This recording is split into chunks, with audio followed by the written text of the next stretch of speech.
दिल्ली में किसी ने गेट लगवा लिया था, ताला लगा के रखे थे सारा दिन। अभी शिकायत करने पे आकर खोल दिए।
सीनरी का देख रहा था कि कौन कौन से कलर है, पता चल गया।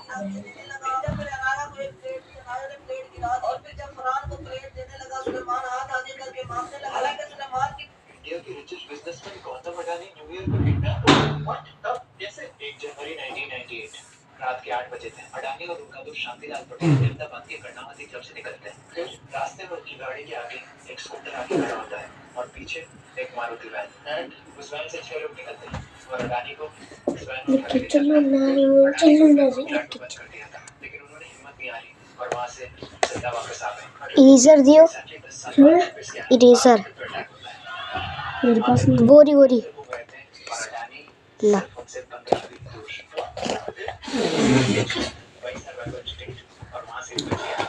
चलो स्टार्ट करते हैं।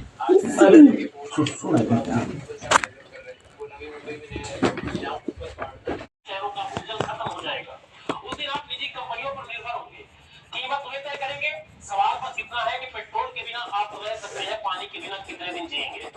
जिस दिन पानी पूरी तरह निजी हो गया उस दिन आपकी जिंदगी किसी और के हाथ में होगी। जागिए, क्योंकि ये सिर्फ पर्यावरण की नहीं, आपके अस्तित्व की कहानी है। अरावली के बाद अब एक नया मॉडल सामने आया है, नेक्स्ट अरावली मॉडल।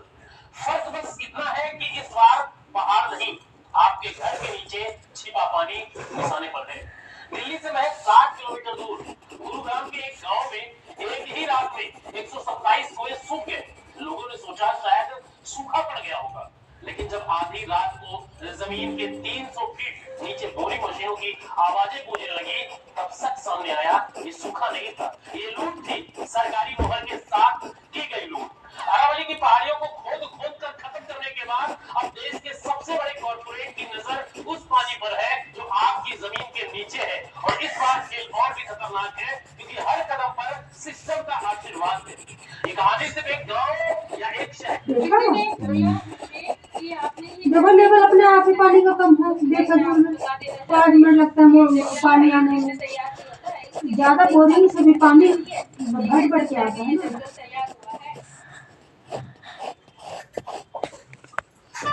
देखो वहाँ यही तो है, दिल्ली में कराने को लोग समर्सिबल तो करवा ही सकते हैं, लेकिन कहाँ सरकार कराने देगी, क्योंकि जब करवा लेंगे तो लोग पानी तब कम भरेंगे तो बिल भी कम आएगा उनका, और लोग बिस्लरी में खरीदेंगे। हाँ, नहीं खरीदेंगे, खाली पीने का तो खरीदेंगे, नहाने का तो अपना उसी से तब भरेंगे।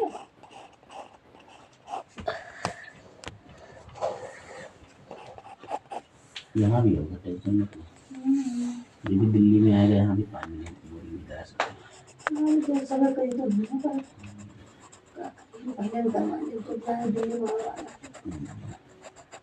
दुई से 20 फुट से नीचे करवा दे, 2.5 से 3 से करवा दे गई है।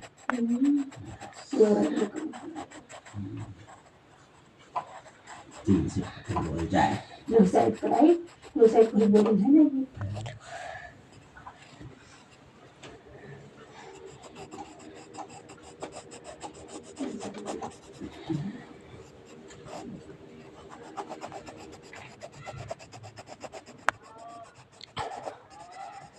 से दुनिया का आफत है।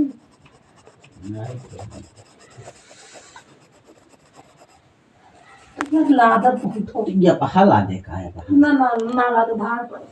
ये पहा हाँ पैरों आप टाइट होते ना पैरों तो यार सुसु आ गए मैं बुद्धि ना लगा ऐसे मेरी पूरी दिन कर यार तो जाओ कर लो। करने मुझे नहीं आता। ऐसे मैं हूं ना कुछ करने का सी पूरा हाँ हम हमारे घर से 1 घंटे 20 बार हो गई सर तब नहीं बेटा, हम जाए थे फिर लगे बना मैं पापा के वापस आने के बाद खा लूंगी। बारिश और तूफान इतना तेज था कि उसमें लाडू का घोंसला जोर जोर से हिल रहा था। लेकिन लाडू इस हालात में अपने बच्चों के पास रहने के अलावा और कुछ भी नहीं कर पाई। पाएंगे तो किस गला बारिश से बचने के लिए मैं शिकार की तलाश में लगातार दूध आप उन दोनों घोंसलों में से किसी को भी खा सकते हो। छे मैं कौवे का शिकार नहीं करता और उस अकेली चिड़िया को खाकर मेरा पेट नहीं भरेगा। कोई ऐसा नुस्खा बताओ जिसमें छोटे छोटे बच्चे भी हो और जल्दी करो मुझे बहुत भूख लगी है। अरे बाप रे, अब मैं क्या करूं? अगर मैंने इसे नहीं बताया तो ये मुझे अभी खा जाएगा। अरे क्या हुआ कहाँ खो गई? भाई आप एक काम करो, यहाँ से सीधा आगे जाकर आपको थोड़ी दूरी पर एक नदी मिलेगी। नदी को पार करते ही आपको वहाँ पर एक बरगद का पेड़ मिलेगा। उस पेड़ पर एक लाडू नाम की चिड़िया का घोंसला है। वो अपने पति और अपने 5 बच्चों के साथ वहाँ पर रहती है। वो खाकर आपका पेट जरूर भर जाएगा। चील भाई हाँ ये हुई ना बात। चलो आज का बंदोबस्त हो गया। अब मैं चलता हूँ। तुमने मुझे पकौड़ी खिलाई इसके लिए तुम्हारा बहुत बहुत शुक्रिया। चील वहाँ से चला जाता है। अरे बाप रे, अब क्या हुआ? मैंने तो उस चील को गलत बता दे दिया। लाडू का घोंसला तो दूसरी तरफ है। अगर वो वापस यहाँ पर आ गया तो वो मुझे नहीं छोड़ेगा। इसलिए करके लाडू को ये बात बतानी होगी। मीनू मौसी वहाँ से लाडू के घर की तरफ निकल पड़ती है। इधर तेज तूफान और बारिश की वजह से लाडू का आधा घोंसला टूट जाता है और बारिश का पानी घोंसले के अंदर आने लगता है। अरे बाप रे, ये क्या हो गया? अब बारिश का पानी घोंसले के अंदर आ रहा है। अगर हम ऐसे ही भीगते रहे तो हम सब बीमार पड़ जाएंगे। मुझे बच्चों को लेकर घोंसले के बाहर जाना होगा। चलो बच्चों, हमें ये घोंसला छोड़ना होगा। देश कौन सा है? देश का नाम बताइए। नाम ना भूलेगी सीखी बात। देश का हमारे देश का क्या नाम है? हमारे देश का क्या नाम है? भूलसी सरकार जमीन पे हमें हम थोड़े कब्जा ये सब बांग्लादेशी है। आज चला रहेंगे बोलेगा हम कल चला जाएंगे। तुम जा कर तुम 5 साल से टिके हो एक बारी तो 5 साल से हमें टिक के हम काम काज करके खा रहे बस। हमें अभी जाने के लिए पुलिस थाली करने के लिए बोला ये और बोलते हैं कि हमें जाने के लिए बोलोगे चले जाएंगे तो सरकारी जमीन में कब्जा ही क्यों करना भाई? तो हम थोड़ी कब्जा करके रखे हैं। कब्जा जो करके रखा आप उनके बात रहिए ना। मुझसे सवाल करिए। हमसे क्यों सवाल कर रहे हैं आप? हम कैसे सवाल कर रहे हैं? आप रह रहे हो यहाँ पे? हम रह रहे हैं। हम फ्री का थोड़े हम किराए पे करे बोल आएगा तो उससे सवाल करेंगे। आप भी लो ना मौके पर। तो हम किराए पे तुम नहीं जानते हो तुम किसको हम किराए पे रह रहे हैं। हम फ्री का थोड़ी रह रहे हैं। आज मैं खड़ा हूँ उत्तर प्रदेश की यहाँ सिंचाई विभाग की जमीन लगती है और दिल्ली से लगा हुआ यह एरिया है। मैं लेकिन ये तस्वीर जो मैं आपको दिखाऊं पूरी जो जमीन है ये उत्तर प्रदेश सरकार की जमीन है। और ये तस्वीर आप देख लीजिए यहाँ पर किस तरह से सिंचाई विभाग की जमीन पर कितने बड़े पैमाने पर जो कबाड़े का काम है वो यहाँ पे धड़ल्ले से किया जा रहा है। अब ये लोग कौन है, कहाँ से आए हैं, क्या इनका वेरिफिकेशन हुआ है, कहाँ के रहने वाले हैं, ये एक बड़ा सवाल है। और ये तस्वीर देखिए आप, यहाँ तो लगे दूसरी झुग्गियां हैं वो यहाँ।